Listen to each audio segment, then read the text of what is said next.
Declan Rice. This stadium, the London Stadium, very much your home in football here. So let's take a little bit of a walk around the pitch and just remember a few of the sort of big moments you've had here.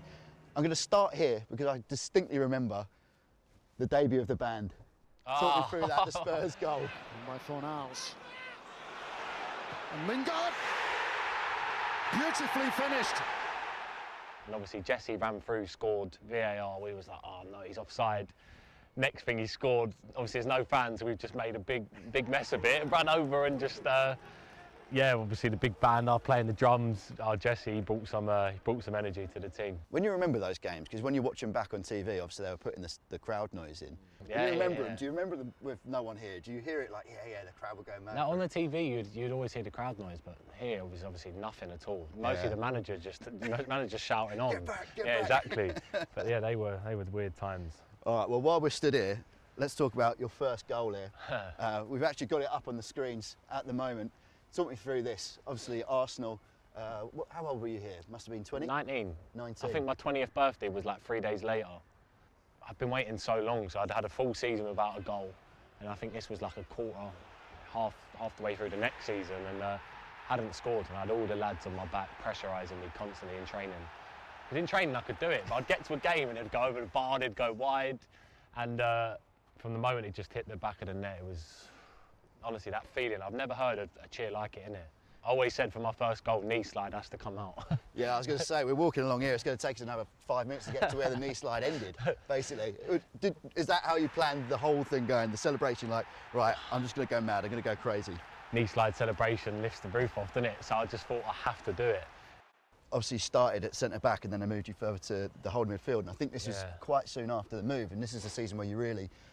Yeah, this was under Pellegrini, to be fair. Obviously, it was tough for me because I had like 5 midfielders ahead of me at the time. When I first got into the team, it was never easy because I had constant competition. And I remember going to see Pellegrini saying, look, can I just go on loan, play games? And he said, no. He said, you're staying with me. We played Everton away.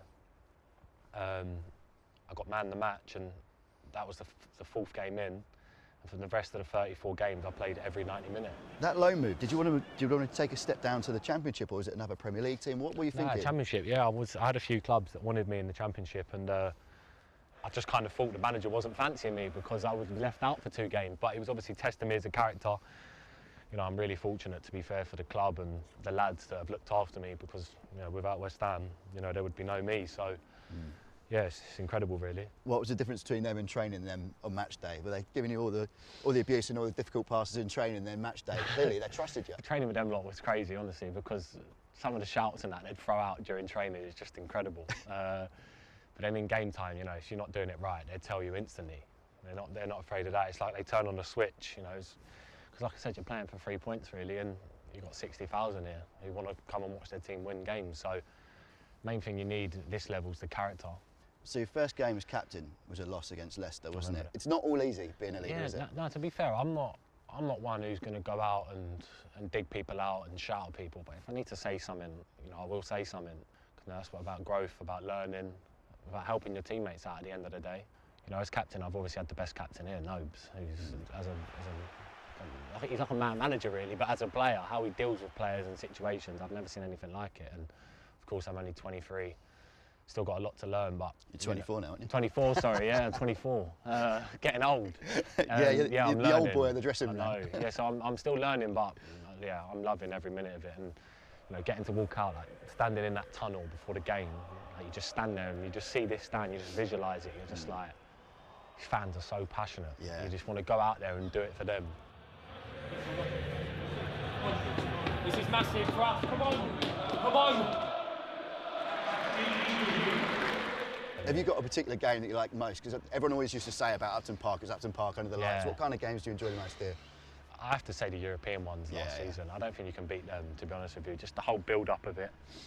I just think it was just that whole campaign last season.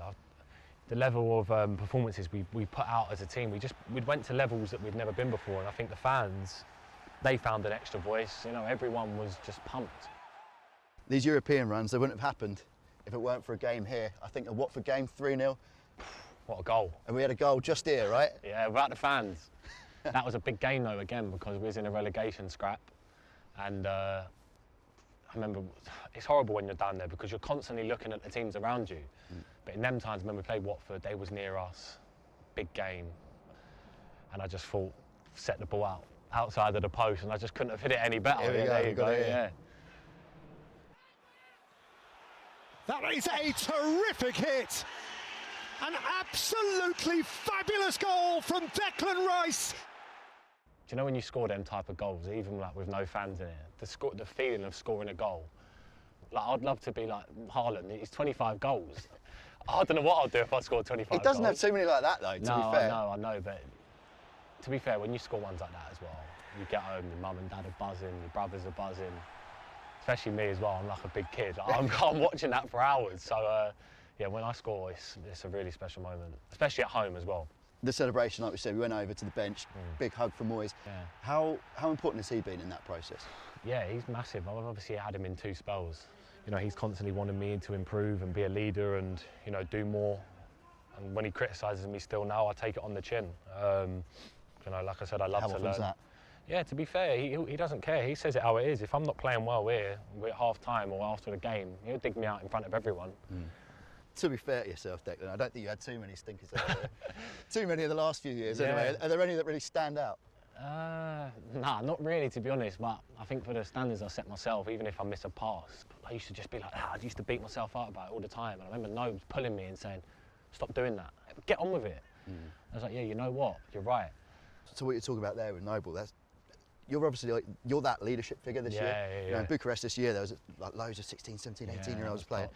So when you're talking to them after the game, what are you saying to them? You're giving them almost the same advice as Noble, or is it something completely different? Yeah, no, the lads know when they come over, because I'm young as well, I get on with all of them. Especially with obviously Divine, who scored that game in Bucharest. I literally had a conversation with him at the start of the season saying, the manager really likes you, keep working hard, keep improving, keep doing things after training. You know what, he works his socks off. For him to then go and score at Bucharest, and then now the manager's giving him praise in the media. For him, you know, it's a massive confidence booster. But for me, it's about giving that confidence to the young lads as well. All right, speaking about confidence, feeling pretty confident when you scored against Newcastle and pops off a gun lean down there, weren't you? Yeah, I know, that was a good game, that was a really good game. I 1-0 up Nobes, and then obviously I'd scored the header, done the stiffest gun lean ever. But I don't even know why that had come out, to be honest. It was my favourite song at the time, so I just done it. Remember, I think we were celebrating Billy Bonds that night. I think there was a big Billy Bonds presentation before the game. So to score, you know, on that occasion as well was really good. Obviously, this is the way away fans were sat. One of these before the gun lane. I think they're giving you a bit of stick. Do you ever get involved in any of that? It's banter, innit? Honestly, I love it. Some people might take offence to it, but I really like it, to be fair. So obviously when I shushed them, I don't think they were too happy, but they were giving me stick before the game, so give them a little bit back. I think it's all right. I think you can be forgiven for that. No, let's talk about Noble. So in the centre of the pitch there, that was where he had his kind of farewell ceremony after the Man City game last year. Incredible game. How were you feeling on that day, knowing that someone who'd been so important in your career, shaped you as a player, shaped you as a captain?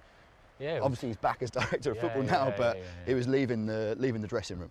No, it was emotional, really emotional, because obviously for me growing up, watching him train, watching him play, and then to being his mate, and you know, we're like brothers really, to be honest with you. Our relationship's just incredible, and to celebrate that last day with him was so special. Obviously, I'm not just saying it. He could if he wanted to, he could have done another season, for sure. I've played with him since. I've had a kick around with him since, and he's still got it. Yeah. He's very, very good. He could easily still put on the kit for us, for sure. So, invite's always there if you want him on a free, I'm sure.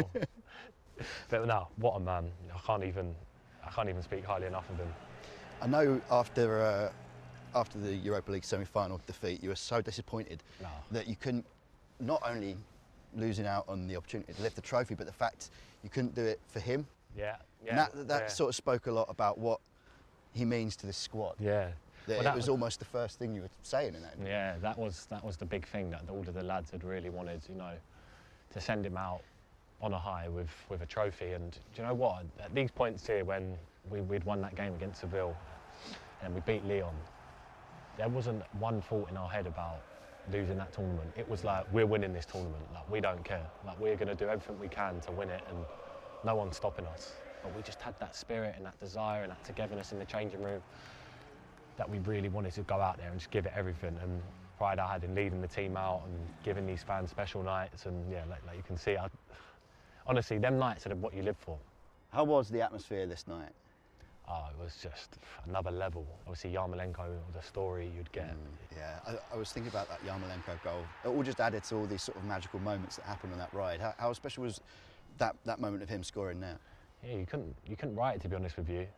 Wasn't playing a lot, didn't mind, didn't complain. Had all of this going on with his family and Ukraine, and for him to come on and play out of position. He played striker a lot of the time and popped up with some crucial goals. Like you said, the Villa one, the touch and the turn and the finish was another level. And that Seville goal, I think even for him, that's up there. I think he was just, yeah, to even turn that around, because Seville were top 4 in the league at that point and they were a top team. So just proves, as a squad and as lads, we can do it. It's just about, keep pushing each other.